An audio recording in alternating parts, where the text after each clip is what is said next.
नाज़रीन, आज मेरी इमरान रियाज खान से कई महीनों के बाद मेरी आज दोबारा मुलाकात हुई है और उनको बेसिकली इंसदाद दहशतगर्दी की अदालत में लाहौर में लाया गया था। और ये मुलाकात जो है, मुझे पैगाम मिला था एक दिन पहले, एक सहाफ़ी ने मुझे कॉल किया और उन्होंने कहा कि जी इमरान रियाज ने आपके लिए पैगाम भेजा है, वो आपसे मिलना चाहते हैं। मैं शुरू से कहानी जो है एक्सप्लेन करना शुरू करता हूँ, हाउ दिस स्टार्टेड। मैं तकरीबन कोई 9:15 से 9:30 बजे लाहौर की इंसदाद दहशतगर्दी की अदालत में वहां पे पहुंचा। जब मैं वहां पे पहुंचा तो मुझसे पहले दीगर और कई सहाफ़ी भी वहां पे मौजूद थे, जो इमरान से मिलने के लिए वहां पे आए हुए थे। थोड़ी सी गुम की सूरत हाल थी, क्योंकि जिस कोर्ट के अंदर इमरान को लेकर जाना था, जिन जज साहब के सामने पेश करना था, वो जज साहब आए नहीं हुए थे और बताया गया कि उन्होंने जेल ट्रायल के लिए जो है वो जेल में जाना था, तो इसलिए वो अभी तक यहाँ पे नहीं आए हुए। फिर हमने वेटिंग, अभी इमरान को लाए नहीं हुए थे वहां पे।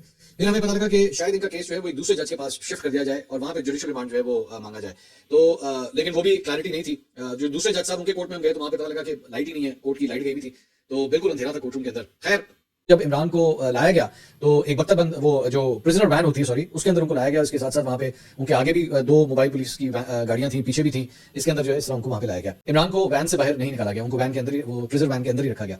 उनके आने के तकरीबन 20-25 मिनट के बाद फिर मैं आगे आया और मैं जब आया वैन के पास आके खड़ा हुआ तो पता नहीं क्यों, लेकिन सडनली पुलिस की नफरी जो है ना वो बिल्कुल वैन के सामने आके खड़ी हो गई। ये तब हुआ जब मैं आके वहां पे खड़ा हुआ। उससे पहले ऐसा कोई नहीं था, लेकिन जब मैं वहां पे आके इमरान से गुफ्तगू करने के लिए वहां पे पहुंचा तो पुलिस की नफरी जो है वो बिल्कुल वैन के सामने लाके खड़ी कर दी। पता नहीं शायद उनको कहीं ये डर तो नहीं था कि मैं इसको छुड़ा के ना ले जाऊं, I don't know why. Anyway, खैर, तो वहां से मेरी इमरान से जो है ये कम्युनिकेशन शुरू हुई। You can call this sort of an interview. ये किस्म का एक इंटरव्यू ही था जो मेरी इमरान के साथ जो है ये गुफ्तगू शुरू हुई। मैं वहां पे अकेला नहीं खड़ा हुआ था, आप ये वीडियो के अंदर भी देख सकते हैं। मेरे अलावा वहां पे मेरे लेफ्ट और राइट में कम से कम और कुछ तो 20-25-30 लोग वहां पे और भी खड़े हुए थे, जो हमारी, हम दोनों की ये गुफ्तगू सुन रहे थे। ये सारे क्वेश्चन आंसर्स जो है वो दीगर लोगों ने भी सुने हैं जो हुई, लेकिन ये गुफ्तगू जो है वो मेरी और इमरान की 1 to 1 ही हो रही थी और इसके अलावा कोई और बीच में नहीं था। मैंने कोशिश की कि इस मुख्तसर दुरानिया में जितने मैं सवाल उनके सामने रख सकता हूँ मैं रखूँ, जिसके उन्होंने मुझे जवाब दिए। और दूसरी बात यह कि मैंने फॉर्मली जो है उनसे ये परमिशन भी ली कि जो गुफ्तगू आपने मेरे साथ की है, क्या मैं इसको रिपोर्ट कर सकता हूँ? यानी तो उन्होंने कहा जी मेरी तरफ से बिल्कुल इजाजत है। आप कोशिश कीजिएगा कि जो कुछ मैंने कहा है आप उसको उसी तरह रिपोर्ट करें, तो मैं उसी तरह आपके सामने कोशिश करूंगा। ह्यूमन माइंड जितना मदद कर सकता है चीजों को याद रखने के हवाले से, मैं वैसे ही आपके सामने कोशिश करूंगा कि उसको रखूं। कहानी का आगाज बेसिकली उनकी गिरफ्तारी से होता है। वो सबसे पहले मैंने कहा जी बताइए आपको किस तरह गिरफ्तार किया गया? तो उन्होंने कहा कि तकरीबन 60 से 70 पुलिस वाले जो है वो मेरे घर पे आए मुझे गिरफ्तार करने के लिए। जब वो आए तो मैं खुद जो है वो घर से बाहर चला गया। इससे पहले कि वो गेट के अंदर दाखिल होते मैं खुद बाहर चला गया और मैंने कहा जी, उन्होंने कहा जी हम आपको गिरफ्तार करना है। तो मैंने कहा ठीक है। उन्होंने कहा मुझे गिरफ्तारी मैंने दे दी थी, लेकिन उसके बावजूद पुलिस वाले जो है वो घर के अंदर चले गए। और मैंने उस वक्त भी कहा कि भाई मैं आ तो गया हूं, आप अंदर क्यों जा रहे हैं? लेकिन उसके बावजूद जो पुलिस वाले अंदर गए और वहां पे जो है वो कोई पता नहीं क्या सर्चिंग वगैरह करते रहे। उन्होंने कहा मुझे बाद में इस बात का एहसास हुआ कि ये बेसिकली मेरे वालिद साहब को भी गिरफ्तार करने आए थे, या उनको बातचीत करने आए थे या गिरफ्तार करने आए थे। ये बेसिकली मेरे वालिद साहब को ढूंढ रहे थे। खैर, उसके बाद उन्होंने कहा कि इन्होंने मुझे गाड़ी के अंदर डाला और गाड़ी के अंदर डाल के जो है कपड़ा मेरे मुंह के ऊपर चढ़ा दिया। अब मुझे नजर नहीं आ रहा था कि हम किधर जा रहे हैं या क्या हो रहा है। उन्होंने कहा कि उसके बाद तकरीबन 1.5-2-2.5 घंटे जो है वो गाड़ी, मुझे लगा कि इधर उधर ही जा रही है। कहाँ जा रही है मुझे नहीं पता, बिकॉज मैं तो देख ही नहीं सकता था। उन्होंने कहा कि इस दौरान पता नहीं किस एरिया के अंदर ये मुझे लेके गए, फिर वो कपड़ा जो है वो उतारा भी। तो वहां पे राह चलते लोगों ने, कोई राहगीरों ने जो है वो देख लिया कि जी ये मुझे गिरफ्तार करके लेके जा रहे हैं। तो उसी वो जो काफिला था जिसमें इनको लेके जा रहे थे, तो वहां के लोग जो है वो भी इनके पीछे पीछे चलना शुरू हो गए गाड़ियों के अंदर। उन्होंने कहा खैर, उसके बाद ये मुझे किसी जगह पे लेकर गए, मुझे नहीं पता वो जगह कौन सी थी। मैं वहां पे जब पहुंचा तो मुझे कमरे के अंदर रखा गया। कहते हैं जब मैं वहां पे पहुंचा तो मैंने सबसे पहले इनसे पूछा कि जी आपने क्या मुझे मारना भी है, मतलब मारपीट भी करनी है? तो उन्होंने कहा नहीं, आपको कोई मारा पीटा नहीं जाएगा, ऐसी कोई बात नहीं होगी, आपसे क्वेश्चनिंग होगी।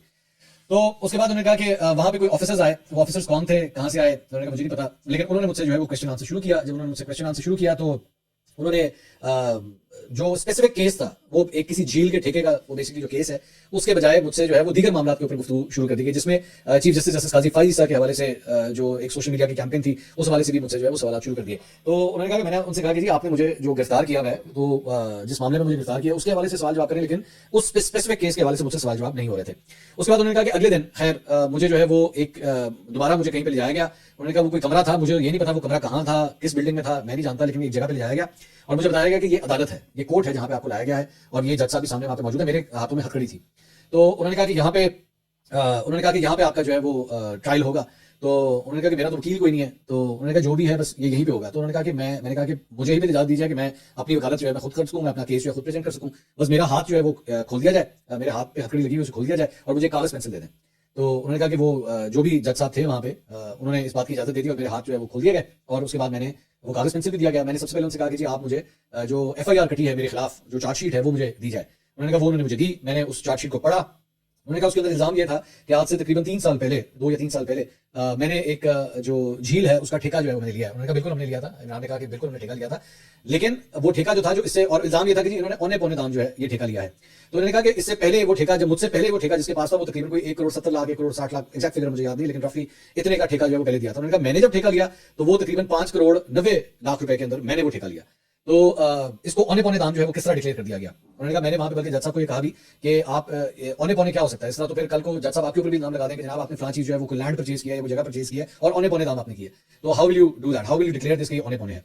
दूसरा उन्होंने कहा कि इस मौके के ऊपर मैंने उनसे ये भी कहा कि ये जो आप कह रहे हैं, ये जिस चीज के ऊपर आपको एतराज है, तो मैंने वहां पे एक फोन की ऐप के जरिए खोल के मैंने दिखाया कि ये देखिए, ये जो मेरी सोर्स ऑफ इनकम है वो इससे कई ज्यादा है। अगर आपको इस बात का शक है ये किसी ब्लैक मनी के जरिए या इलीगल मींस के जरिए जो है ये ठेका लिया गया है, तो ऐसी कोई बात नहीं है। ये मैंने बिल्कुल लीगल मींस के थ्रू जो है वो ये ठेका लिया है। कह रहे हैं उसके बाद वो मैंने तकरीबन कोई 45 मिनट जो है मैंने वहां पे अपने आर्गुमेंट्स जो है मैंने वहां पे पेश किए।